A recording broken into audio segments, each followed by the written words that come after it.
There's no question October is my favorite month of the year. For one, you get to eat deliciously ripe plums. Two, it gets dark earlier, which means more time to read books.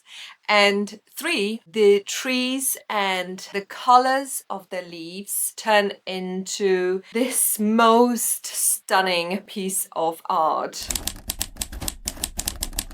This year, October has been a very eventful, unexpectedly eventful month for me because we had an unexpected trip abroad. We had an unexpected trip to A&E. Everyone's fine, thank goodness. And also, I guess most unexpectedly, this channel reached 1,000 subscribers and I wanted to celebrate it and thank you all for watching my videos by doing a bit of a giveaway. So if you're interested in that, feel free to skip to the end of the video. All the chapters in my video are named, so just go ahead and click on the giveaway if you would like more details. On top of all that, October also has been a great month when it comes to reading. I read 6 books. I have one definite favorite and I would love to share them with you. So the first book that I finished reading in October, I didn't start it in October, I actually started it in the summer, but it took me ages to finish it, was Three Men in a Boat, to say nothing of the dog. That's the full title, by Jerome K. Jerome. I, for the life of me, cannot locate a copy of that book. I have no idea what I did with it, so I'll show you a picture of it on the screen and I'll be referring to my notes about this book in order to share my thoughts about it. So this is quite a well-known British classic. It was published in 1899. It's about this adventure of 3 male friends who go on holiday together. They're on a boat on River Thames and they have these various things that happen to them. It has a lot of humor in there. The humor in there is quite slapstick type of humor, and this book was written around the times when the River Thames in England was cleaned up and became this bit of a new hub for recreational life. It was a thing to go on the river, take a train and go on River Thames by way of spending a weekend in this way, or maybe going on a holiday. In this case, these 3 men go on holiday for 1 or 2 weeks, I don't remember now. It's a very innocent and inconsequential tale. There are definitely no high stakes in this book, and in between the descriptions of these 3 men's adventures you get some lovely descriptions of nature. But while quite enjoying it, especially at the start, I did mention this book in one of my vlogs because I was listening to the beginning of it on Audible as I was driving and I remember laughing so hard. If you've read this book, you know which bit I'm talking about. I'm talking about that bit where the main character diagnoses himself. And I thought, oh my goodness, this is going to be such a great read. However, the type of sense of humor that is in there did become for me a little bit repetitive. I don't know if it just means that maybe the book hasn't aged that well, or maybe it's just me. So can I recommend this book? I don't think so. I wouldn't feel confident recommending this book because in terms of its humor, for me it did get repetitive, and otherwise it's just a tad bit too light of a story for me. I have noticed that I like my stories to have certain depth, even the ones with humor in them. I want them to make me ponder about life a little bit. However, I did read a note about the author in the Penguins edition that I had, and that was fascinating to read.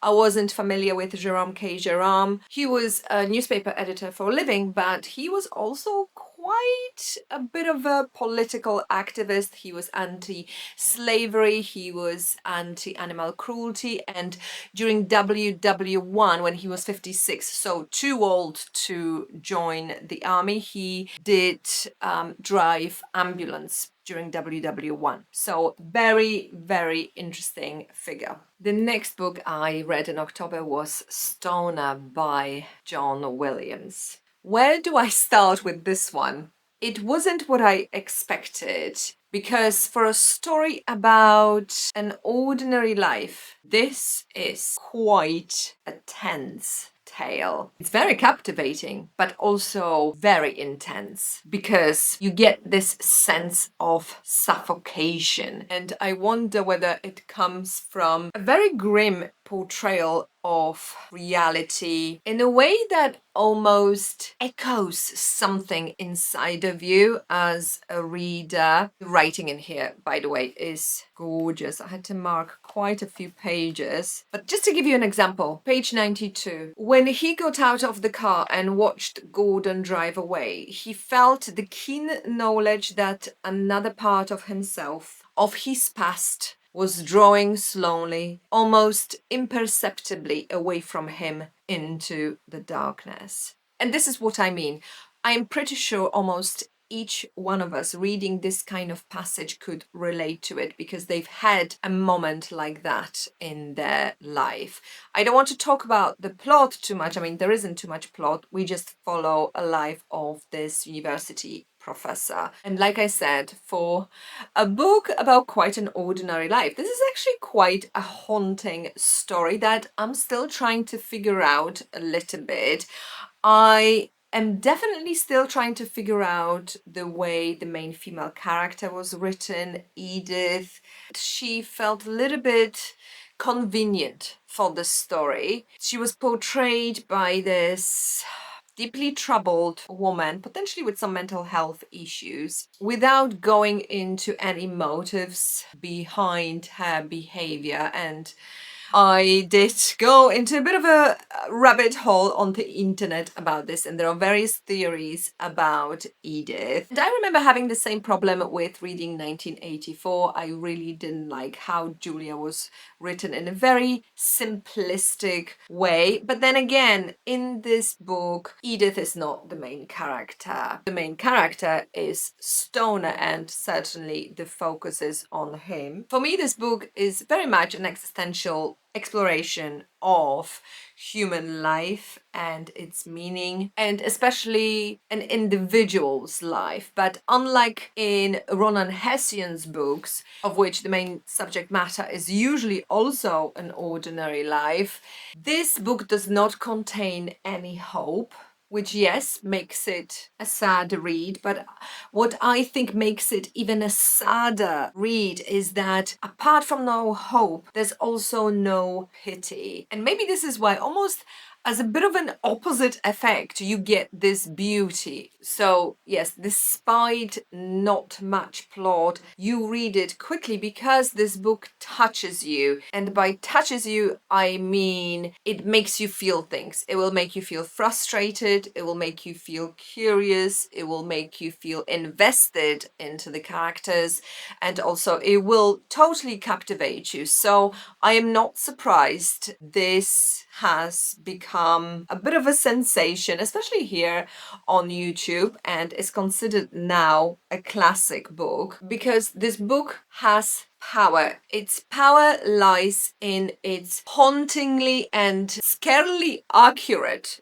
portrayal of our human, not at all grand reality. Okay, so having imposed on myself these very dark existential themes, I thought I might as well continue with them, because after that I read Heart of Darkness by Joseph Conrad. I did talk about Joseph Conrad this year already, because earlier I read The Tale, and just like in The Tale, here you also have the same style of narration, because the narrator is someone telling a story to someone else. And this is why I thought, oh, okay, it starts like this as well. I'm going to listen to it as an audiobook. Theoretically, that should work, but I can tell you why it didn't work in the end, and I had to revert to the text. Because the prose by Joseph Conrad is very strange, remarkable, and very elegant, and very atmospheric, but also very dense and very strange, and doesn't have the natural rhythm that you are used to from reading other books. I'm not sure if I'm explaining it right. Now, Joseph Conrad didn't learn English until he was 22, and this is why I have a lot of respect for him, because he was Polish like me, and I also didn't learn English until I was 19, 20 years old when I came over to England, and I am so impressed by what he was able to write without, the 22 years of experience that everyone else would have had in England just because they were born here. I do think I need to read this again, at least one more time, to fully comprehend it. This is not, by the way, an adventure tale. If you read synopsis of this book, it does sound a little bit like an adventure tale. The main protagonist is a sailor, Marlowe, who sets to travel to Belgian Congo to find this ivory trader. This was published, by the way, in 1899, and I understand Conrad was the first writer to write about colonialism in the way that he did. And like I said, not an adventure story. This is more about morality, and the way Conrad set this story was to allow him to question the accepted values and also dig a bit deeper into what on the face of it would be a straightforward sort of a black and white situation. This is a library copy, by the way, but I think I need to get myself my own copy to read it again. I also read Lord Jim by Joseph Conrad, but that was ages ago. So I definitely want to have a better understanding of Joseph Conrad's texts. But the one thing I would say is you definitely have to be in a specific mood to read Conrad, because it is a very, very dark type of writing, very atmospheric from page one. He has this way with words that put you in a very, very specific mood. So I think you have to be in a resilient state of mind to be able to read Joseph Conrad without it affecting you. Let me give you a quick quote. This is just one sentence, page 92. I have wrestled with death. It is the most unexciting contest you can imagine. It takes place in an impalpable greyness, with nothing underfoot, with nothing around, without spectators, without clamour, without glory, without the great desire of victory, without the great fear of defeat, in a sickly atmosphere of tepid skepticism, without much belief in your own right, and still less in that of your adversary. If such is the form of ultimate wisdom, then life is a greater riddle than some of us think it to be. Just wow. And this is what I mean, because of this text being deeply philosophical at times, combined with this unusual structure of sentences that Joseph Conrad has built in here, some of which are very, very long. This requires your 100% focus. This is why audiobook will never work. Well, maybe if you listen to it on a much, much, much slower speed, but even then, you cannot be doing anything else. You have to be 100% in the book. The next book I read takes the crown of the best book of the month by far, and that was Drive Your Plow Over the Bones of the Dead by Olga Tokarczuk. By the way, if you're not sure how to pronounce her surname, repeat after me. Tokarczuk. Tokarczuk. For once, I know how to pronounce a writer's name 100% correctly. I read this book in its original language, and this is its Polish edition. You can see her name at the top, and the Polish title is Prowadź swój pług przez kości umarłych. This was my first book I read in Polish in the last probably 20 years. Am I a little bit ashamed of not reading more in Polish despite it being my native language? Yes, yes, I am. I have no idea what happened. I absolutely love English language, and because I wanted to keep improving it, I've been reading all my books in English. However, I think having read this one, I am now curious to rediscover some of the Polish literature, especially Polish classics. And, you know, we've had at least a couple of Polish Nobel Prize winners for literature. So their works are definitely translated into English, because obviously I want to be able to share these books with you. So I need to make sure they have English translations. Anyway, I am digressing. For the purpose of this video, just not to confuse you, I'll be holding the English version of this book, which I purchased as soon as I finished reading it for my husband, because I know he's gonna love it too. So I now fully understand why whenever I clicked on somebody's review of this book on BookTube, they couldn't really describe this book, and I now know why. It is very difficult to describe this story or categorize it in one way or another, because this story is a lot of different things, but also it has probably the most unique protagonist I have come across, definitely this year, if not ever. But because you have a bit of philosophy in there, astrology, history, it's also a detective story, although crime is not really the point of it. And like I said, the most unique protagonist, because you have a woman in her 60s who lives alone. She's definitely very eccentric. And when Dua Lipa was doing her interview with Olga Tokarczuk, which I highly recommend, but only after you've read the book, because there are some spoilers in there, she said that this main female character is just a one-off.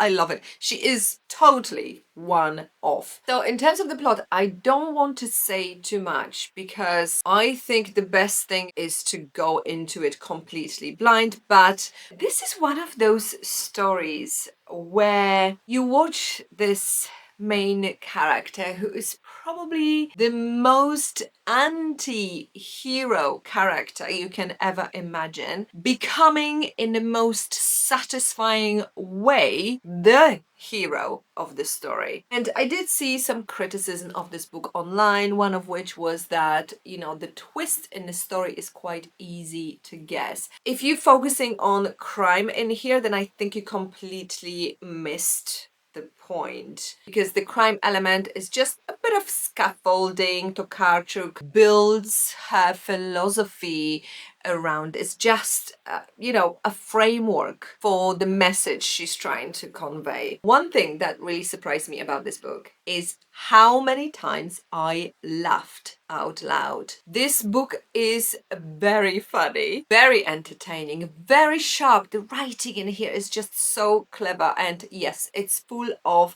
this dark sense of humor, which I love. I do hope that this does come through in the English translation. I am sure it must, because lots of you love this book. But despite the humor in there, this book somehow manages to deliver quite a serious message, but without preaching it, which is very hard to do in fiction. Also, another thing about this book is I don't often get a feeling like this, but with this one, I was able to somehow fully relax. It's like you can trust the author to take you to all the right places. that you need to be taken to, if that makes sense. Now, in case you're wondering about the title, which I think is just probably the best title of a fiction novel out there, Drive Your Plow Over the Bones of the Dead. This comes actually from William Blake's poem, and again I refer you to the interview Olga Tokarczuk did with Dua Lipa, is available on YouTube, where she talks about the significance of Blake's poems in Tokarczuk's artistic life. And I got this English translation partly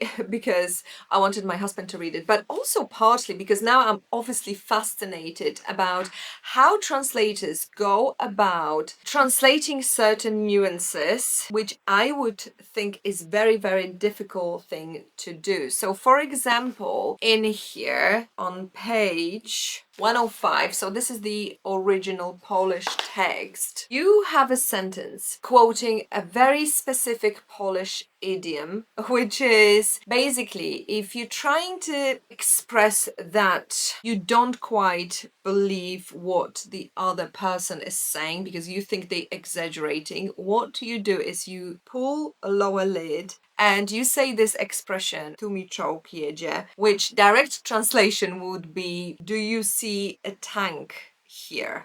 I know it's very, very weird, but it's just one of the Polish idioms. And I was so interested in, how a translator would tackle this in English. And I was surprised to see that it was translated exactly as in the book. So the way this was handled was like this. He meaningfully tagged on his lower eyelid, revealing his mucous membrane. And that's it. So obviously, if you're reading this in English, it's a bit weird, isn't it? It doesn't mean anything. Why was he tucking his lower eyelid, revealing his mucous membrane? But in Polish, it makes perfect sense. And it just kind of made me think how much is lost in translation. And this is why I want to go back to some of the Polish classics that I read at school, but also some of the Polish classics and Polish non-fiction that I just have never got around to reading. So yes, Drive the Plow Over the Bones of the Dead. Brilliant, funny, haunting, definitely my favorite read of the month. Book number 5 was non-fiction, and I read this library copy of How to Think Like a Woman, 4 Women Philosophers Who Taught Me How to Love the Life of the Mind by Regan Penaluna. This is a part memoir, part intellectual history, and it's one of those books that makes you question not just what philosophy really is, but also who gets to define it. So Penaluna, the author, is a journalist and also a philosopher herself, and in here she weaves her own story of studying philosophy, often feeling invisible as a woman in apparently very much men-dominated academic spaces. And this is, despite what you might think, actually a bit of a page turner. I did study philosophy. I had it for 1 year during the university, and this was super interesting for me, not just from that perspective, but because it's just very, very well written, because Penaluna here intertwines stories of specifically 4 women philosophers, mostly forgotten by history, and there's a very, very interesting thread in here about how she interrogates the philosophy tradition itself, which was mostly rooted in male figures whose ideas shaped how philosophy was taught over the centuries, even to the point where most recently when Penaluna was studying philosophy, she saying in this book there were no female philosophers she was learning about, and so she kind of started questioning certain things, and she went on her own and started started researching 4 female philosophers: Damaris Masham, Mary Estelle, Catherine Cockburn, and Mary Wollstonecraft, who, as I've learned by reading this book, was the mother of Mary Shelley. And so Penaluna exposes how this inheritance of various philosophical traditions that were set by male philosophers not only shaped academic philosophy, but also influenced how we think, we modern people, modern women think, and how we value knowledge. And like I said, this was a surprisingly easy read, and I think this was because it's deeply personal. There's lots of anger in this book that you can sense, but you kind of sympathize with the author. And it is personal because Penaluna weaves in loads of personal stories. She is talking about her own personal life struggles quite a bit, and to me this is this beautiful blend of the personal and the philosophical. You do ask yourself questions while reading this book. What does it mean to be authentic? What does it mean to be free? What does it mean to be truthful in a world where intellectual traditions that we have inherited were never written with you in mind? I would recommend this book to anyone. You don't need to be specifically interested in philosophy. This is a gorgeous blend of memoir and social critique as well, and philosophy. The final book I read in October was Bohumil Hrabal's Closely Watched Trains. This book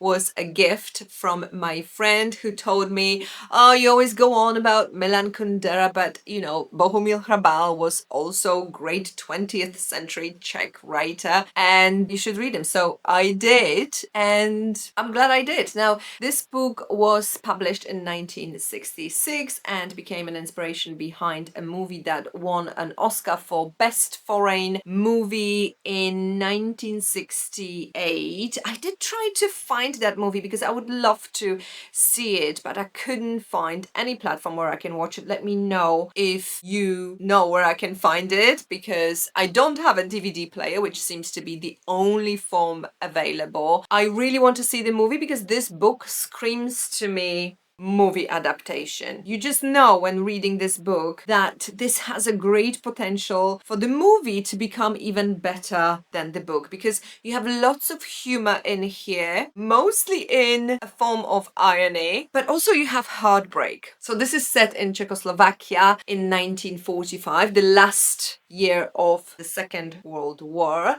and we follow Miloš, who is this young, very naive, painfully naive even, railway worker who is coming of age amid the cruelty and sometimes absurdity of, you know, war and the Nazi occupation. And this is what I think Hrabal does really well. He captures that strange mix of, on one hand, banality, and on another hand, tragedy that defines any wartime life, because amongst the happenings of WW2, somehow in the middle of all that cruelty, you still have people going through same pains of regular life, like adolescence, flirt, gossip, and they still dream about things, even as, you know, the immediate world around them is collapsing. While I wouldn't necessarily call it a profound book, under all of that humor, there is a sense of sadness. It's like the main protagonist's awkwardness and